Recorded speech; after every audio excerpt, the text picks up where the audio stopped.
This stream was broadcast during the 2023 SAG-AFTRA and WGA strikes. Without the labor of these talented artists, the stories we love would not exist, and our conversations about them would be impossible. For more information on how you can aid in the strike, click on the link in the description below. Hello, my friends. It is Mando, and welcome back to the Knights of the Nerd Republic. You know what to do, and stay profitable.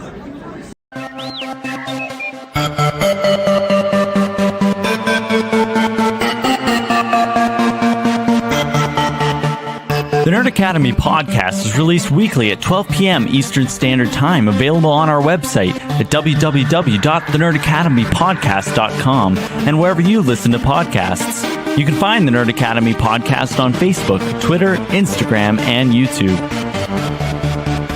You can also help support the show by going to patreon.com/The Nerd Academy podcast, where every donation allows us to bring you more exciting content every week.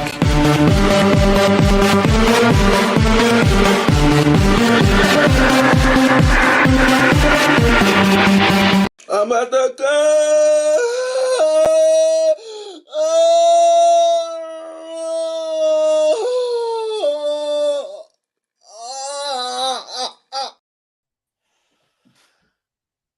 Goddamn.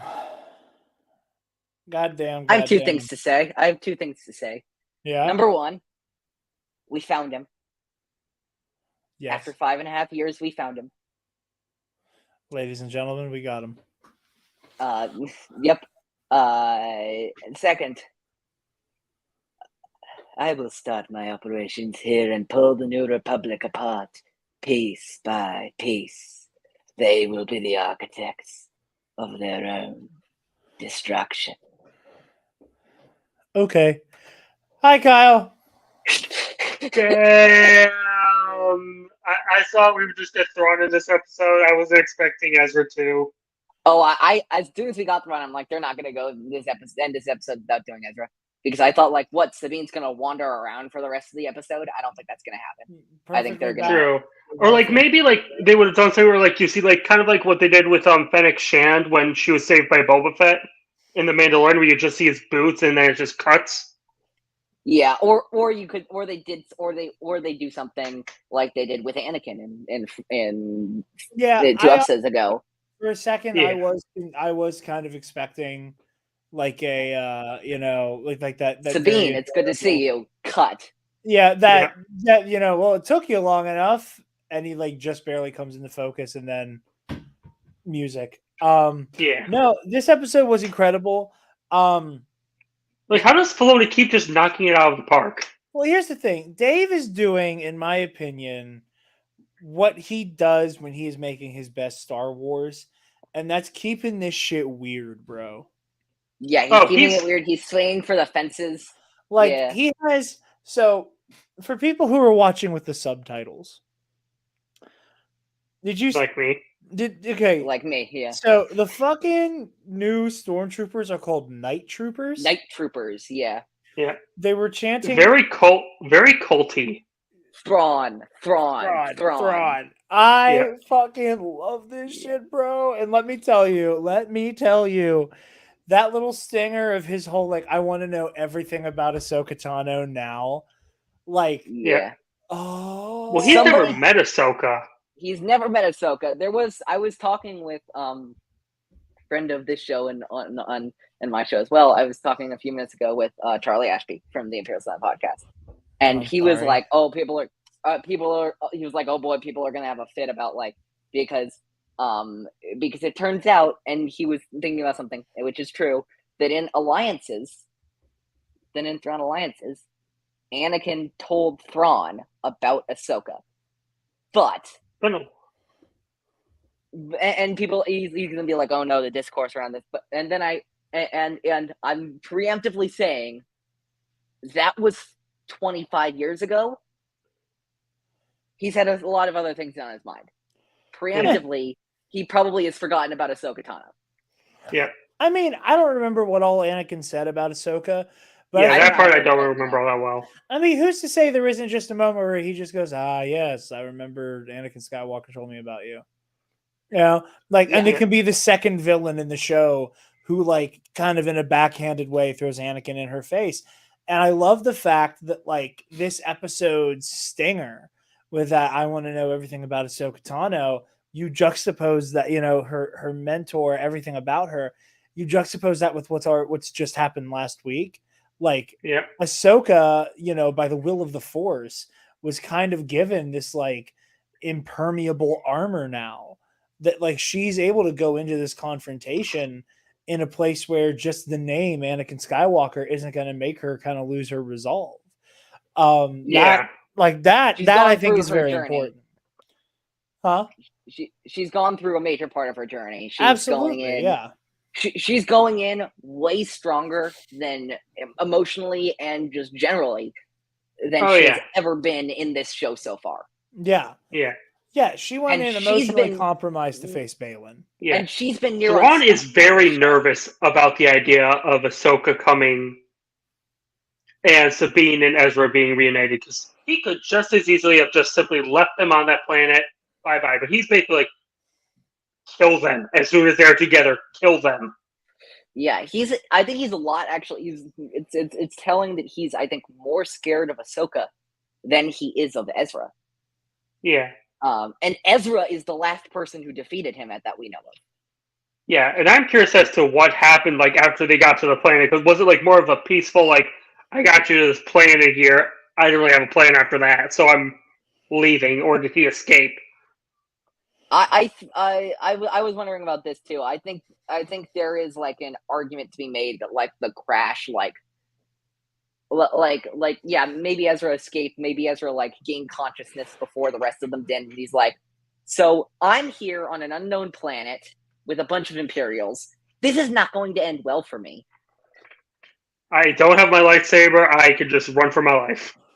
And oh wait, there seems to be this planet seems to have an unnatural connection to the dark side of the Force.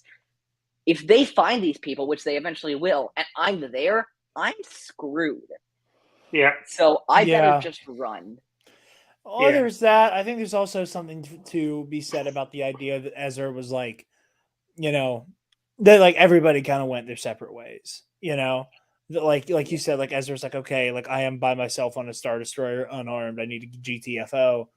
But also just Ezra being like, all right, well, now I got to figure something out now. Like, Although, were those like homes for like, I think they were the naughty, were those escape pods?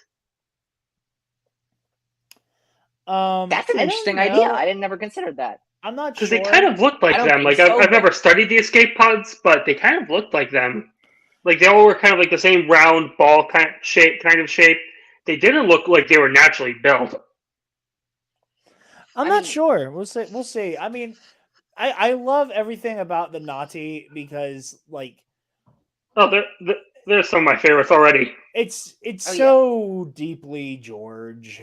That, like they're wearing like an 1870s like Oliver Twist shirts and shells. Like I don't have an explanation as to why they are doing that, but I just love it.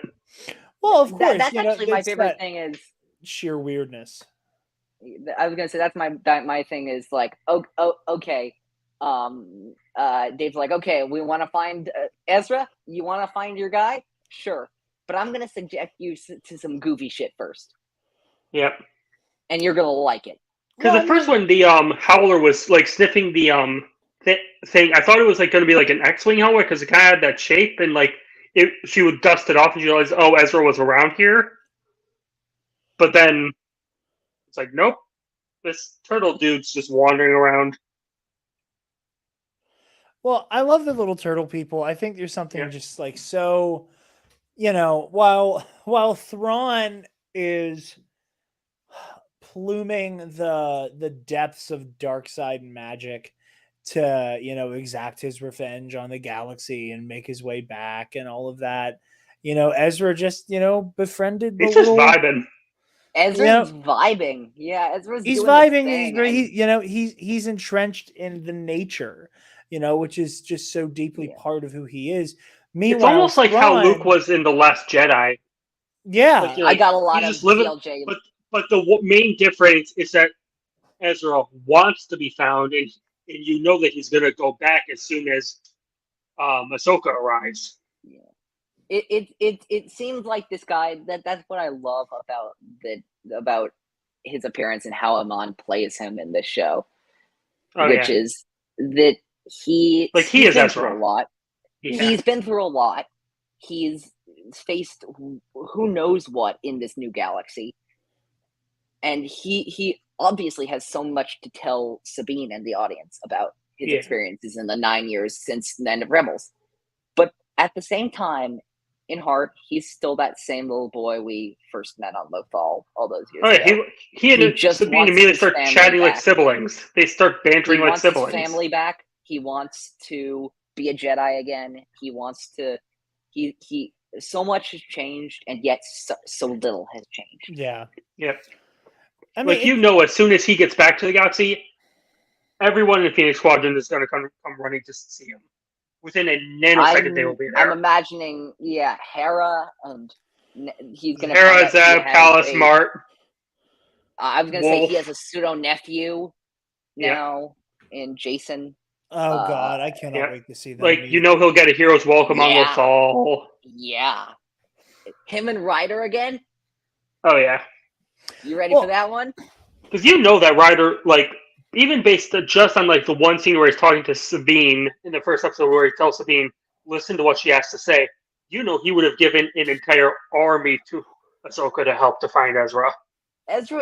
Ryder's basically Ezra's uncle at this point. Like, I think he is. That's who he is, and I'm just now, God damn it, and all the conversations between Ezra and the characters in the known galaxy that I want. For example, of course, top of my list, and whether we're gonna get this on screen or not, I don't know because of obviously the technological stuff behind it. But I want to see a conversation between Ezra Bridger and Luke Skywalker. I do. Yeah. Although I will say this, is that I would like to see Ezra in Rey's movie that's coming out in a couple years or so, have him be one of the other Jedi Masters training. I would love to see Ezra and Rey. That's an interesting idea. That I will say that how old would Ezra be at this time? He'd be like in his 50s. He'd be in his 50s. He would be a 60s. Jedi Master by then. Yeah, he'd basically be So basically, he would be, by Star Wars logic, he'd be a grandfather like age. Is what we've learned. Buck Wild. Fathers, and you conjured me. What did you say? I said you're talking about grandfathers, and you conjured me. I was making a joke about how old people are. But yes, I hope Ezra is a part of the Rey's order. I hope Jason is. I hope Jason, Grogu. As long as they're not a part of Luke's order, I'm okay. Because otherwise, they're dead. Not necessarily. Yeah, let's avoid that continuity line. We've been saying that about fucking Ahsoka for goddamn 30 and Grogu. Years. Buck, how you feeling? Who else needs to be a part of Rey's New Order? Just because I need to get this in. Jedi Knight Kata Akuna. Nobody knows. Have who the that guts is. with this film. What? I jokingly said nobody knows who that is. Doesn't matter. That little girl is going to grow up to be such a great Jedi Master. It's going to be great. Okay. All right. With her mentor Cal Kestis. Nobody interrupt me this time. Everyone's getting kicked. Buck, how you feeling? Other than the fact that I'm getting over a cold, I am feeling amazing. This episode tickled so many things that I think Star Wars has been missing in so long. It felt so 1980s. What did it? And my little 80 hearts. What did it? I'm at the go. Basically. I'm sorry. The amount of times that I saw jokes about not coming on Twitter.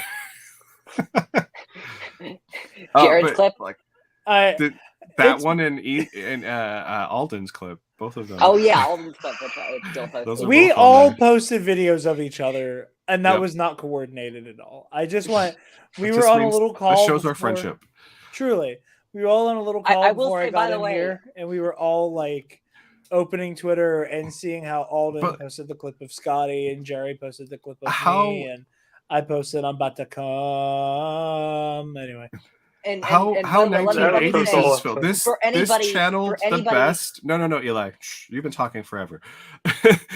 This is channeled the best of like the 1980s films that like those Jim Henson kind of puppetery ones. It Very felt like Dark Crystal and Never-Ending Story, Labyrinth, like all of those like came to mind. Even the Ewoks movies. I was just like, this is channeling the feel of those, like kind of the aesthetic, and I feel like movies in general have missed that aesthetic. I think they try to emulate that a little bit in Willow. And seeing this now like this is, oh man, it is so good. It's funny. It's funny you mentioned that because I think I don't think there's a controversial take that Thrawn as a character, as a concept, is a product of like the weird like science fiction pushback of the early EU. Like a lot of this era, or the expanded universe Legends version of it, like have this bizarre desire to like not be fantasy, to not be a fairy tale. We introduced this character who, archetypically feels more like a Star Trek villain. We introduced something like the Yuzon Vong, which again feels inherently like not quite Star Wars. There's some Dune kind of stuff. I don't agree with that. EU. And well, I know you don't necessarily agree with that, but I'm just saying like the Vong existing basically to be like, hey, what if the Force didn't work? Like I think in a way has that kind of like, oh, hey, fuck you and your space magic. This is like spaceships and laser guns. I will also point out the fact that in the novels that was true, but then that same year that Heir to the Empire comes out, you have Dark Empire. Well, sure. I'm just saying is brought back being dark science, cloning secrets only the Sith know, and creates Force whirlwinds. Sure, and I'm not saying that the old EU was like somehow Palpatine returns. Say it with me.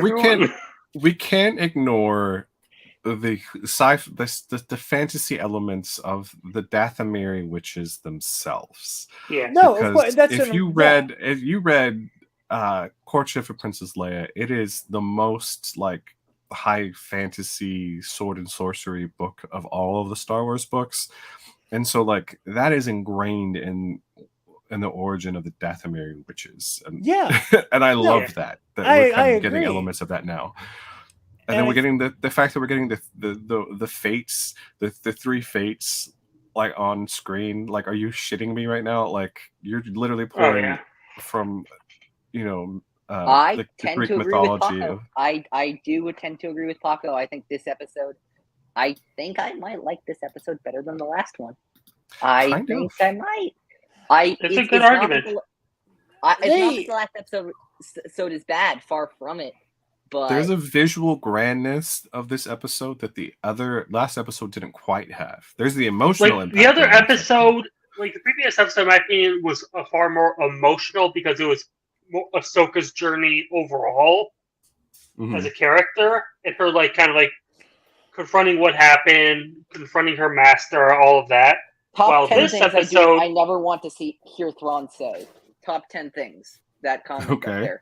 I never ever want to hear Thrawn say. I don't know.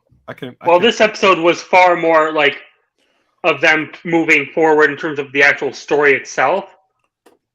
Also, especially when the Chimera finally showed up, and you just felt awe looking at that thing just descend upon them. I remember seeing the panning shot of that Star Destroyer, and me seeing the insignia of the 7th Fleet. It was chilling. I love seeing the Chimera design on the bottom, like his little snakes or whatever on the bottom. Oh, I know it was. I can't imagine what those stormtroopers must have gone through. Okay, not stormtroopers. They're not stormtroopers. You're talking about the night troopers. The night troopers. Yeah. Which makes me think that they're not really alive. Perhaps. I'm not sure. I'm not 100% sure in either direction. You know, I think it might Because just there were be- still a lot of them, even though he said that we've lost many. That's true. Yeah, if he's worried about losing troops, then they probably aren't like Maroked back together. Yeah, they're but probably if they we are could- probably still alive. If we could go back a little bit to what I was trying to say, though, that, like that with Thrawn kind of always having this like staple on Star Wars of being its like quote unquote most grounded villain, in that very like he feels more like a Star Trek baddie. I love the framing of this episode that you were getting at, Buck, with that like cute like magical Hensonian kind of vibe this episode had.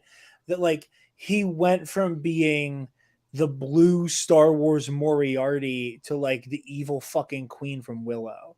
Like, yes. And like that, like, and he maintains all of that same, again, that Moriarty style of menace.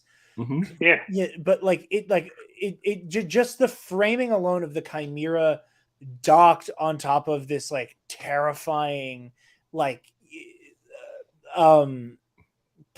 spire that reaches into the heavens, like that imagery alone mixed with like this, whether or not they are actually undead, we'll find that out as time goes on. I don't necessarily think they are, but like this very like, but it does feel like this army of the dead, these legions of night troopers, and like the shit going on with like General Enoch, who just Dude, I'm gonna. I do not like troopers. Like I don't, not against troopers, but I don't get like a hard on the way that other people do when it comes to troopers. And I had a hard on the moment Enoch. I saw Enoch's name in the subtitles before he showed up because you could hear him. Yeah. And I was like, "Who's that?" And then you see all of them, and I was like, "Oh!" And then you see his face, and I was just like, "Yep, Enoch's my dude." So I too, I'm very particular when it comes to trooper stuff. Like when I go crazy for a trooper, I lose my shit.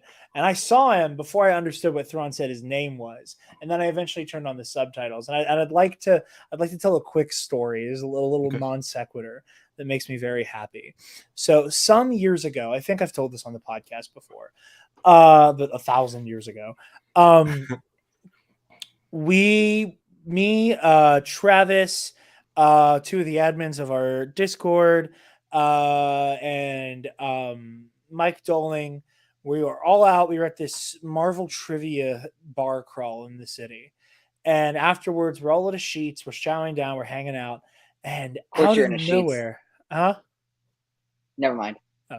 And we were just chilling, and Mike, who is a theology major, this is important, kind of starts muttering, "Jarod is the father of Enoch." Like he was having a fucking vision. It was bizarre. He's like, "Jarod is the father of Enoch." And we're like, "Mike, what? What are you talking about?" And he just kept repeating it. Like eventually we were supposed to understand it. And eventually he all indignantly is like in the Bible, Enoch, Jarod is his father. And he tells us this whole thing. And we were like, was your observation just that you just now realized that I have like a semi-biblical name, even though it's not spelled right? And he was like, yeah, kind of. So flash forward to today, we have a group chat of like a bunch of like, me and a bunch of other Latrobe friends. It's basically all TNAT people, current or former. And I think I see where this is going. And Mike and I are the only people who are caught up on Ahsoka. So he just starts sending, "It was known. It was known. By God, it was known." And my only response was, "Holy shit." And he just said, "At Jarod, you know what I mean." I said, "Dude, I didn't catch it for a minute." Then I turned on my subtitles and gasped. And all he said was, "It was known." So it was known. Dude, ever since then, the name Enoch has followed me, though. Kendrick Lamar's son is named Enoch. Okay. And I remember listening to Mr. Morale and the Big Steppers for the first time when he said, "My son Enoch, the part 2, and my lovely girlfriend, who I've told I have to name my child Enoch now because of Mike. We've decided on the middle name." I told him, like, if this is a sign. This is a sign that I'm supposed to do this because the name Enoch has never stopped following me since Mike's little nervous breakdown in the middle of a Jarod is the father of Enoch, yeah. I love the very biblical Hebrew names. We have Enoch, we have Ezra, Ezra's Yes. parents, Ephraim and Miriam. Mira. And like, you're right. Like, I love that. Like, it imparts a bit of like a weightiness to these stories, just because of what we put into it, because of those kind of naming conventions. Like, we're already imparting a little bit of like, this is the legend and weight, and I love that. Yeah. I actually don't know this. I just saw that you brought up that comment about Big Bird's died. You know who killed him? And this is true. We're moving on. And this is true. The tyrant of Southern finance himself, Casper Maynard. Yes, Casper Okay. Maynard. God damn it, Eli. These are jokes that 3 people get. Stop. Exactly. If you just told a story about like, I know, but I explained all the same details. sort of thing. I explained all the details. But anyway, speaking of like a lot of the mythic stuff, you're kind of like alluding to like the High Mother Night Sisters and stuff with like, their kind of like fate illusions. And like, again, I just can't help but keep going back to like the Balin and Shin, or the Skull and Hati, to be more accurate, with like their roots in Norse mythology. Now we're kind of getting very Alden, when I was on a call with him while I was getting set up for the stream, he said it felt very much like the witches from Macbeth. Yep. It's just again, Ahsoka continues to be, just as a show, so deeply mythic feeling. Yeah. And this is by far the most, in my opinion, this is by far the most mythic Star Wars has ever been in live action. I laugh at the number of people who are just like, in Rebels, it got pretty mythic, but in live action, like, they really kind of have avoided being mythic in live action for the most part, especially a TV series, because like Mandalorian didn't focus on Jedi, Boba Fett didn't really focus on Jedi, Andor not at all. Kenobi, yes, but that was more of Kenobi's journey, while this is just focusing on everything mythic that Filoni can throw at the wall. Yeah. Buck, what were you getting ready to say? No, I was saying it's really funny to see the number of people who have constantly over and over been like, I don't get what's happening. And I'm like, obviously, from some of your other Star Wars takes, you clearly don't understand what's going on in Star Wars, but the fact that it's a large number of people who are while watching the show are like, I don't get what's happening. And I'm like, I'm sorry, this is beyond you, but this shit is awesome. Like, I've seen people going like, what's the world between worlds? But I'm like, I don't know what it is. We've seen it before, but we got no real explanation as to what it is. Hey, what is the world between worlds? Exactly, that's the point. None of us. We've already seen it, but we don't know what it is. We'll maybe learn more about it, or maybe it'll just continue to be an eldritch location that we never really learned the rules of. I think that part of the joy of this mythic Star Wars is, and this is ironic, seeing as I run a trivia show, you don't need all the answers. You don't. Yeah, it's nice to have some of them, but you don't need all of them. Well, I mean, let's take that a step further. The people who are like, "Oh, I don't understand all this world between worlds nonsense. I haven't watched the cartoons." I like this conversation I've had with my girlfriend multiple times. She's like, she's like, like, I'm still so confused. This is before last week's episode about what the world between worlds is, and I was like trying to like find a like not condescending way to be like, it's only been in like 5 minutes of Star Wars. Yeah, like nobody knows jack rib shit about what the fuck this place is, man. Like all we have are like fragments of maybes as to how it might work based on context. We think maybe it could work this way, but maybe not. Who knows? Honestly, like the only thing we know for certain as to what happened is Ezra pulled Ahsoka through it. Right, I see how it is. Yeah, I try. And yet, love you, man. And yet, that was also apparently supposed to happen. Yeah, but here's the thing.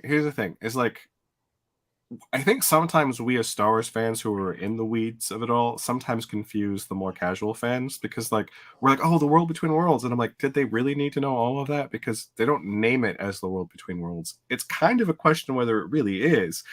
And it's your last episode is your interpretation on what actually happened. And that is I think the only reason why we even called it that is because it was an episode name in Rebels.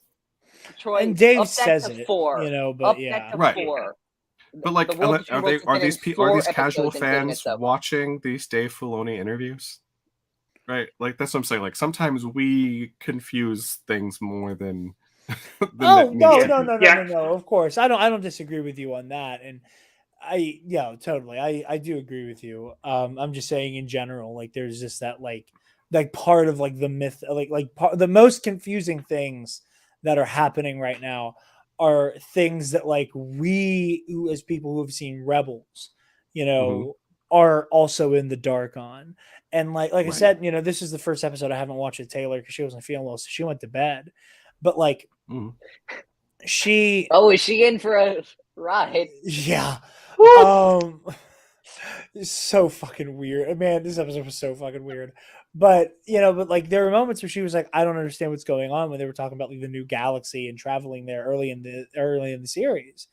And like she was kind of looking at me like, can you tell me what the fuck is happening? And I was looking at her, I was like, honey, I don't fucking know either. Like I'm just as beside myself as you are. And she was cute. She was like, oh, I thought you knew everything. I was like, well, thank you. But I do, but in this case I don't know everything. Guess otherwise. What am I gonna say? But isn't that the brilliantness of the writing of the show? Is we kind of really are all in it together. You could have watched it, and they told us like you could have watched. You don't have to watch anything else, and you don't have to have watched anything else because they really have given us everything on a platter.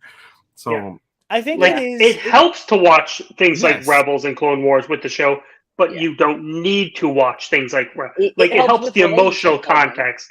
Yeah, it helps emotional context. It doesn't help any lore. Like lore context you're fine without it, honestly. Well, Sabine and Ezra's reunion. If you haven't seen it, you're like, oh, that's nice. But for us, we're watching it, going like, finally. This is my new favorite. favorite. Anakin Skywalker. That was the last episode. No, they're welcome here. And you're as surprised as I am, Trey. Well. But I think every man is surprised when their partner or significant other is a simp for them. Like you're like, why? Right? Truly. But no, and like far be it from like people comparing Star Wars to the MCU in stupid ass ways is something that makes me want to walk into oncoming traffic. Why is the universe so small? Why are the Guardians of the Galaxy friend with Thor? They don't question it there. Well, again, not to get into like asinine kind of apples to orange comparisons here, right? But you do not truly have to watch Captain America: Civil War to appreciate Black Panther. Right. Even though that's where he makes his first appearance, even though the crucial stepping stone of his origin story of T'Chaka dying happens there, even though that is kind of like the beginning of us even knowing what the fuck Wakanda is there, the emotional core of Black Panther stays intact. You just get a little bit of a teaser and a little bit of a taste going into Black Panther by watching Civil War. Now I will say, I think that if you go into a show like Ahsoka, having seen Clone Wars and Rebels, the assumption is you're kind of in for a penny, in for a pound when it comes to whatever happens to Ahsoka Tano. At this point, you are deeply invested in this character's fate and her well-being and what's going on in her life. As is and the not case just if her, you've watched... in Sabine. That's in what I was going to say. Yeah, in and Sabine, Ezra, and that you understand how much of a threat Thrawn is, and so it comes with that like, oh shit, like we as the we are initiated, aren't we, Bruce? As like the initiated, we have like a little bit more skin in the game, but the people who are new, they're getting just as invested. It's just that they haven't been here as long, and they haven't been like subject to like the wild ride of those two shows before it. There's again, Taylor's only a third of the way through the Clone Wars, and frankly, like she hasn't even hit any of like the really big Ahsoka beats yet. Last week, it's gonna be crazy. I can't wait to know how she responds to some of those really big. I want every reaction for her from the animated stuff. I'm actually doing something very similar my first cousin and I are very close, and she has seen all the films, but she hasn't seen the Clone Wars before, and we're watching TCW together right now. We just got to the end of season 3, and she was like begging me because she really loves Ahsoka, and she's like, I want to watch the show. I'm like, That's so awesome. I can't tell you what to do, but like, I wouldn't right now.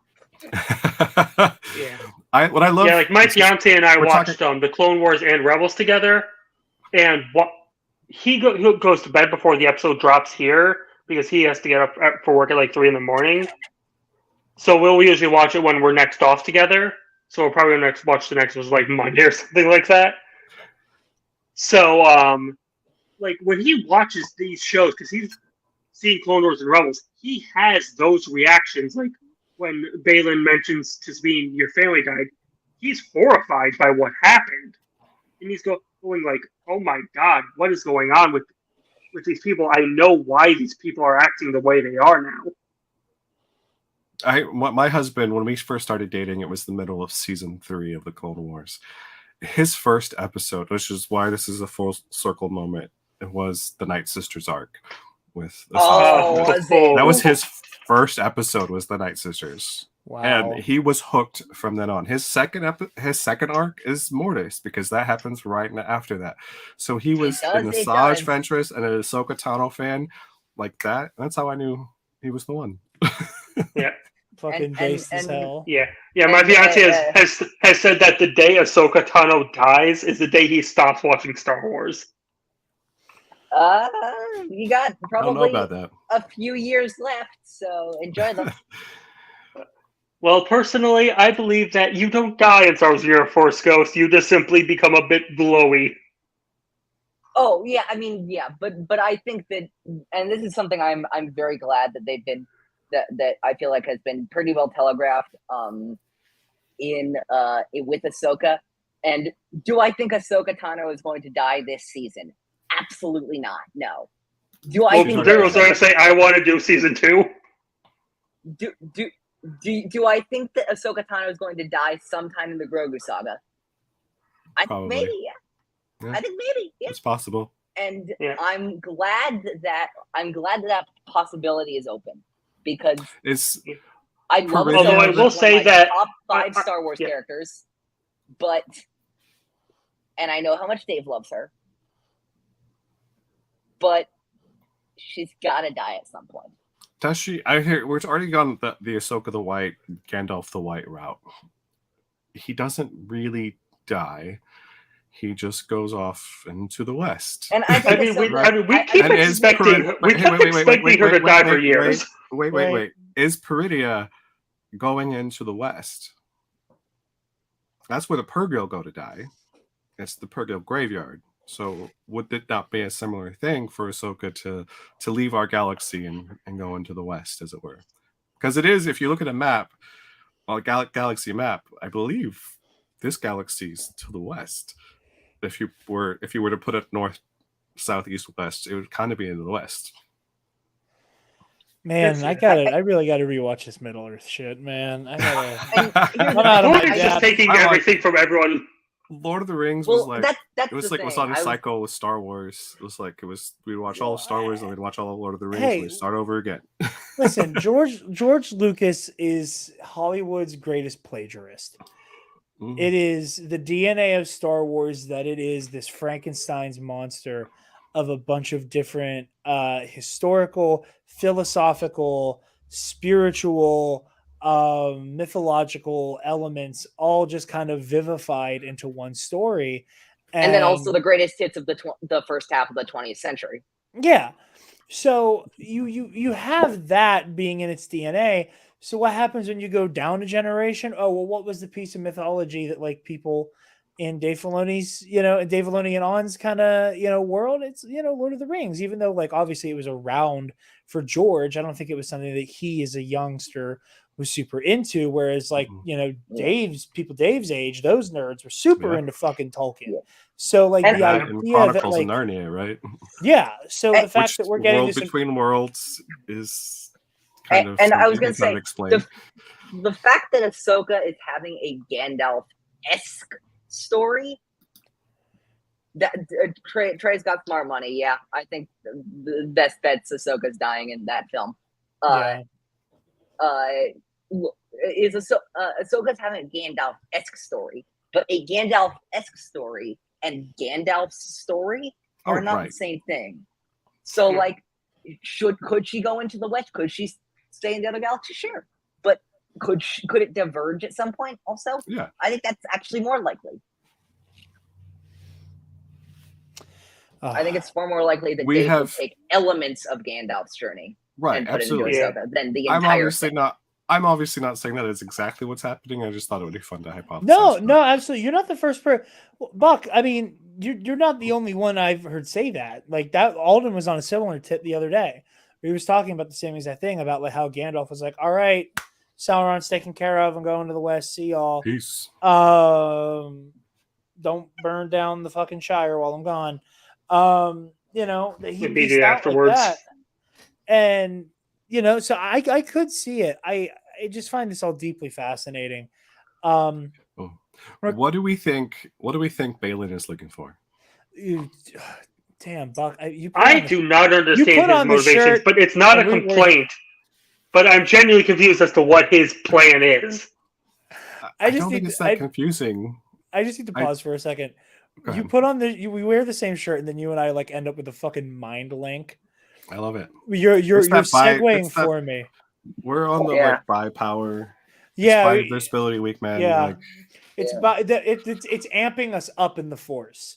Like, we're wearing the shirts, so we're already like kind of like a dyad right now. Like I'm wearing a Roosevelt, but like but not only that, but like I'm also like it's Hispanic Heritage Month, by visibility week, like. Man, I'm on top of everything. This is my week, man. he's doing his thing. That's like he's on his shit now. Like no stopping. Oh man, I was on radio Rebellion on Saturday, and although I've been sick since last week, I felt like I was like on a roll that like I couldn't really talk very well, but I was like all my thoughts were like yes, this. And by the way, let me just say let me just say. I had a regret or two that this was the Roosevelt shirt I picked about a month ago. Let me tell you, because of this episode right now, I'm having no regrets. Literally cried. Regrets. I cried.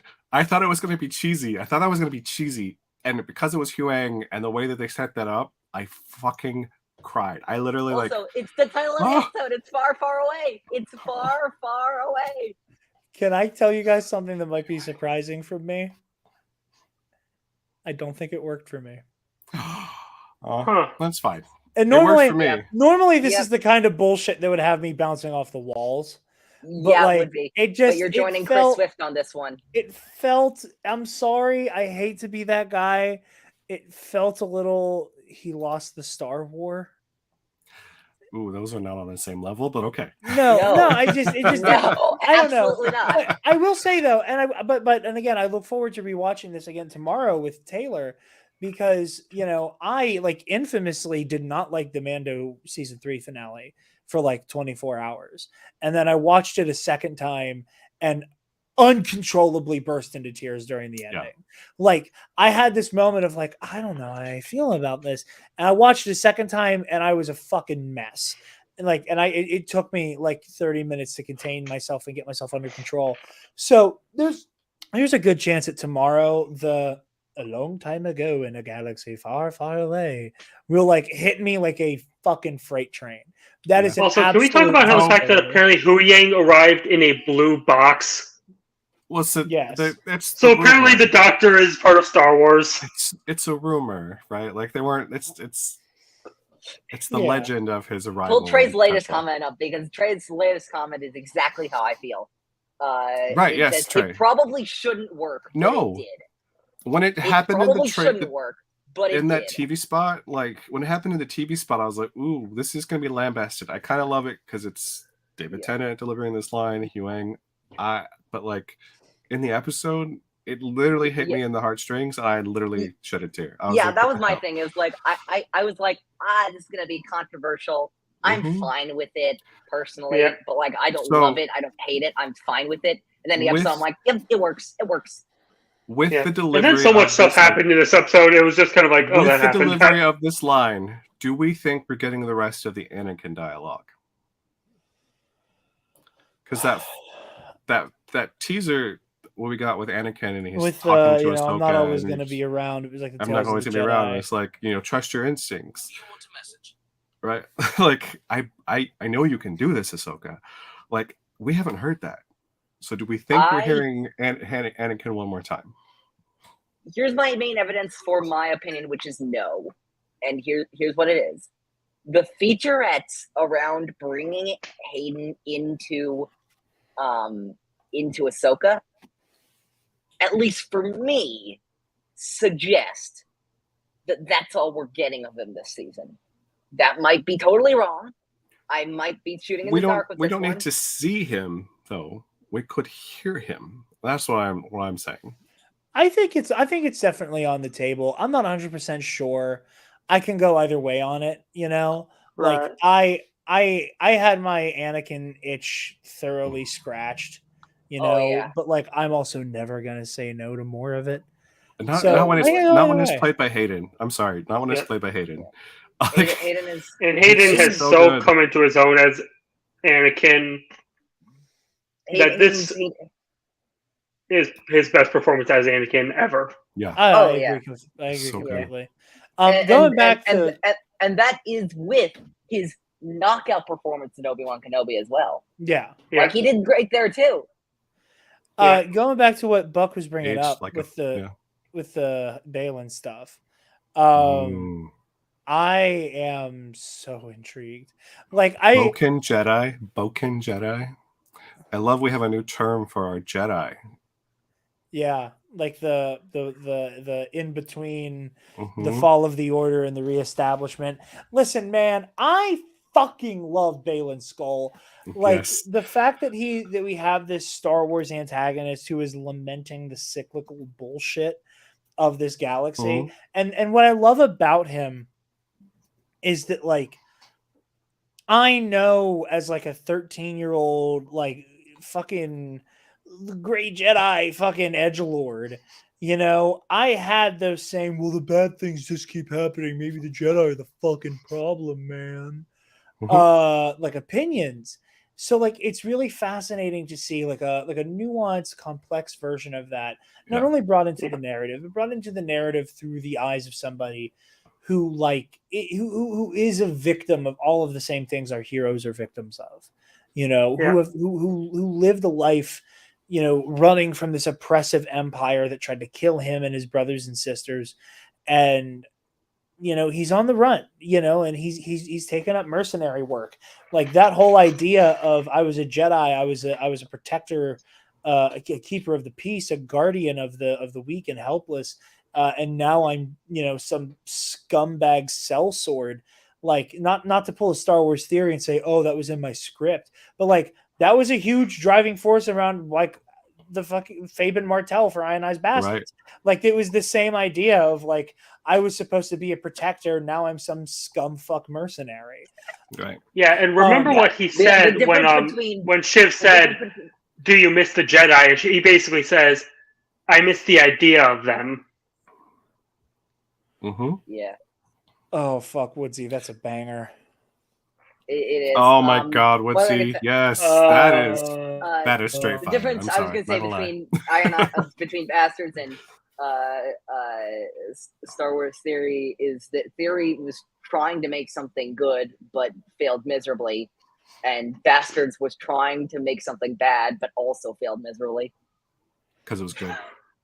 Well, yeah. I mean, that was the thing with Fabian, is I've said this before, is that, like, I had like ideas about like a deeper character arc, but the thrust of him as a character was, like, I want to make kind of a parody of, like, the ultra edgy badass Star Wars protagonist. Like, it was kind of a pastiche of Galen, and then you made him into an actual character. And then Michael McCoy'd all over the campaign, and then it was like, oh, like, bastard. Fabian's actually a person now, and I'm making decisions. The joke when we did our character creation section, or like session, was, what if he's the Green Goblin but with a lightsaber?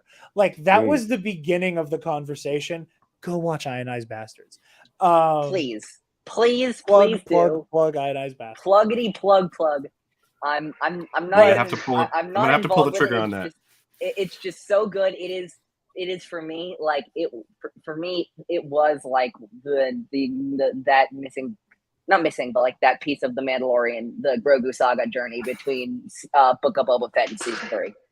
Like really, it is. That is the highest compliment. What does he say? I can't see because I'm too far away. I gotta highlight it.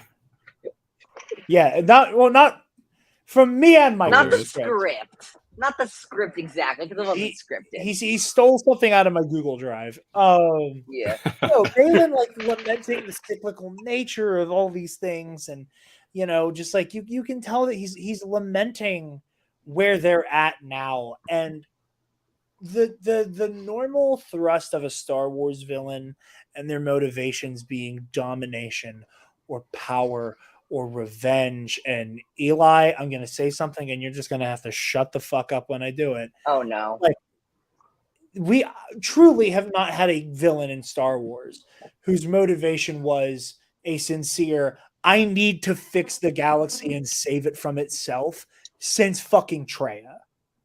Yeah. I'm a head out. Okay. Yeah. No, you're right. There hasn't been. It's always been about control and domination. Every major villain has had that. Like Anakin started off out of love for Padme, but real quick went to domination. Real quick. Yeah, he did. Yeah. I will just say. I will just take this opportunity to say that Balin is Kreia, but good. Well, again, he's an amalgamation of a lot of different things. Again, like a lot of tropes here, yeah. Again, I feel in this episode, I feel more justified in my whole dark side Qui-Gon Jinn observation than I have so far.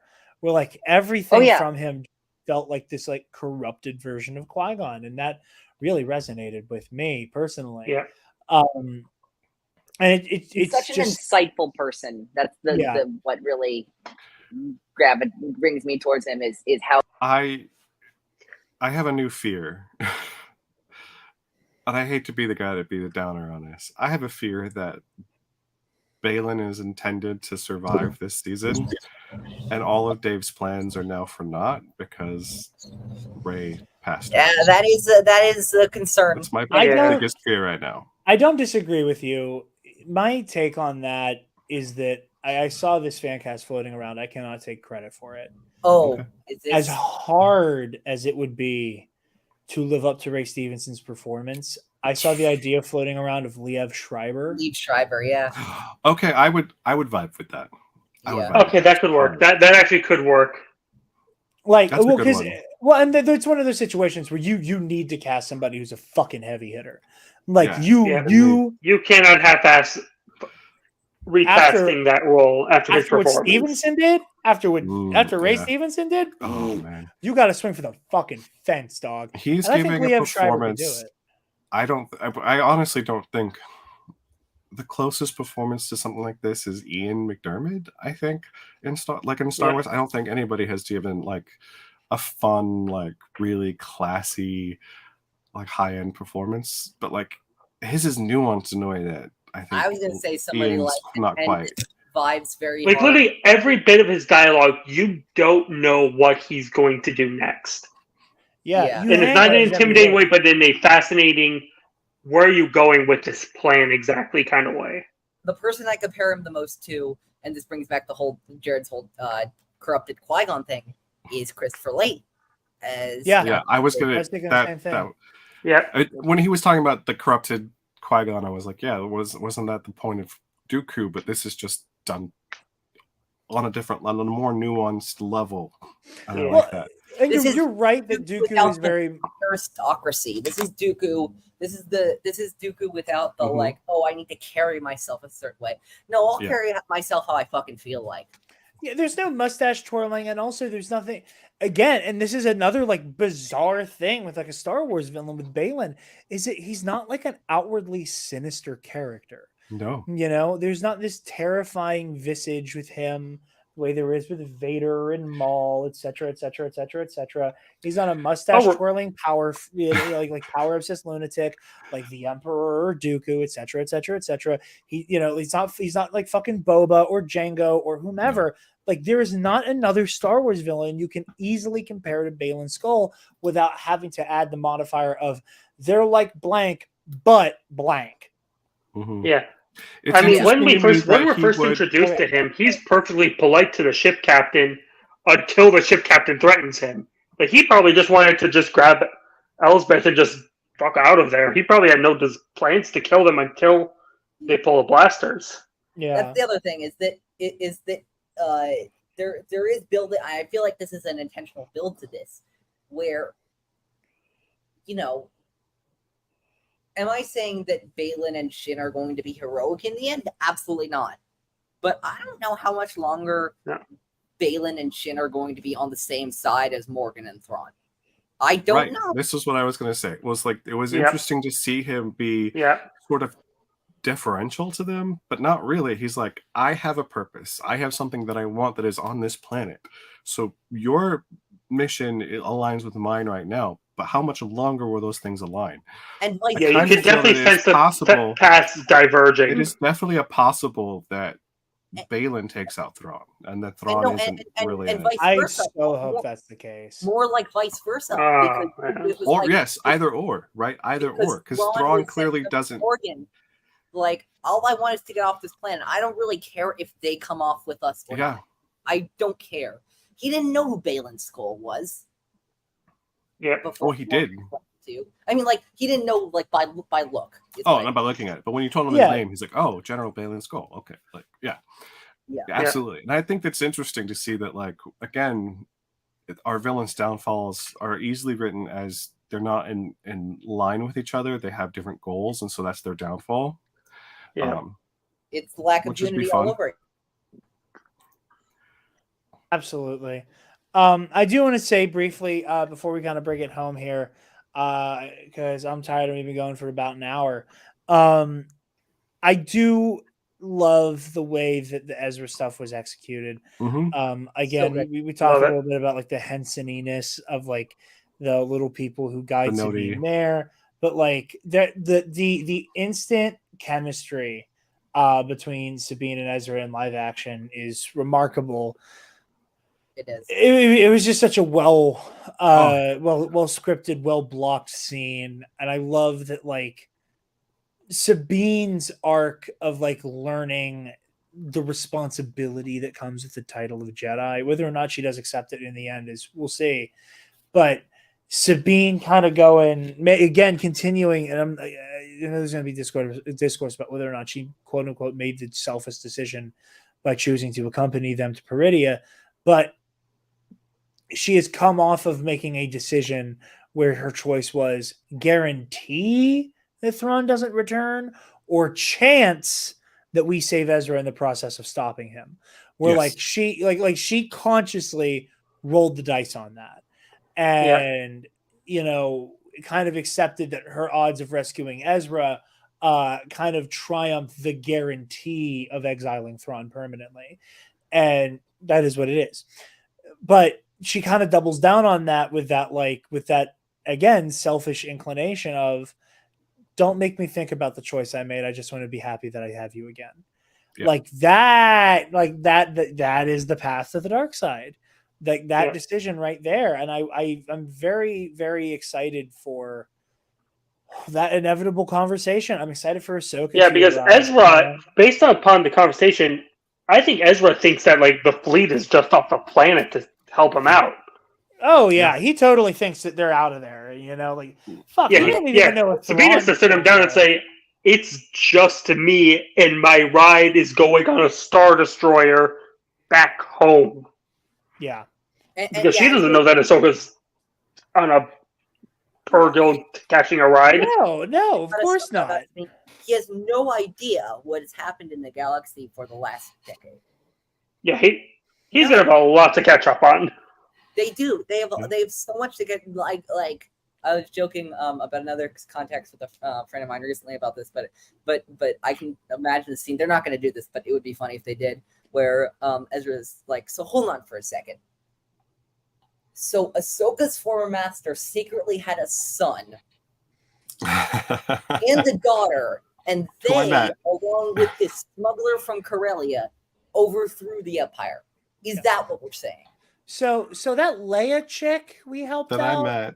Yeah. her brother is her brother is Darth Vader. A Jedi too? He's Darth Vader's daughter. And Lando helped blow up a second Death Star. Lando and some bumblefuck named Han. What? Oh no, the best will those be two droids that we helped out early on. They were involved too. Mm-hmm. Like what? The best will be Zeb walking up to Ezra and being like, "Hey kid, I will bet you 500 credits you don't know who killed the Emperor." I will bet you 500 credits. You can't tell me who killed Palpatine. Well, Palpatine never died. He died. He died. He just got better. The blue version of Chopper held the plans to an Imperial superweapon that could blow up a planet. There is no such thing as another version of Chopper. Chopper is in a league all his own. Except for maybe Mr. Bones. Maybe Mr. Bones? Well, Mr. Bones likes murdering individually. Chopper likes to mass murder.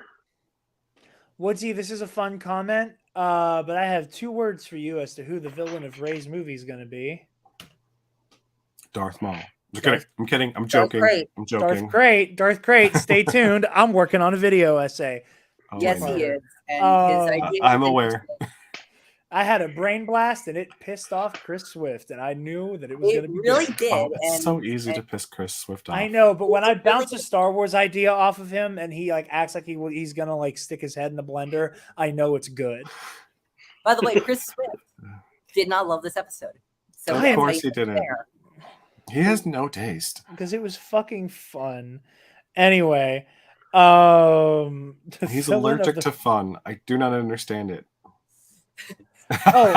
Oh wait, this reminds me. Jedi Order. They misunderestimate me. Not that specifically reminded me. The power of us to provide problems and chaos for the American people. Thinking about George Bush reminded me. I didn't play the clip. Yet. Going into space, mathematics, quantum mechanics, the secrets of the universe. It's all there. Life is fiery with its beauty. It's incredible detail. Tuning into it. They want to shatter your mind talking about Justin Bieber. It's pure evil. It is pure evil. It's very evil. And with that, I think we're gonna bring it on home here. What was this? Now watch this drive. Watch this drive. Yeah. That's a fucking. We must do everything we can to stop these Jedi killers. Now watch this drive. Okay, we're gonna wrap the stream now because Eli's quoting George Bush. Go listen to In a Galaxy, watch Epic Confrontations. Buck has a match out right now. It was fantastic. I have a match coming up against a former Schmoedown player whom I do not know the identity of. We're dropping Scotty Holiday versus Speed Dazzler pretty soon. It's recorded. We just want to film. A cutscene, but that should be out in the next week. So stay tuned for that. Yeah, I'm excited for that. Coming back. And we're having a first episode next week. The next episode after that features a certain somebody on the show to talk a little bit of Fallen Order, and that is, of course, our very own Dark Jedi right over here. I parlayed Eli to give me a section of the game that has more lightsabers in it than what I originally had. Yes, he did. Because begging and bullying works. Anyway, thank you all for watching. Review will be out Friday. And fingers crossed that schedules align such. Porter Angle versus Count Dooku is being recorded next week. So patrons, $5 tier patrons, tune in for that one. And yeah, Spencer and I also have some other stuff cooking once you get caught up on the Versus series. So watch the Patreon space, subscribe. $5 tiers going to get you access to all kinds of cool stuff. So yeah, thank you all for watching, and we'll see you all same time next week. May the force be with you always. Let's go here. Move away from the cookie jar.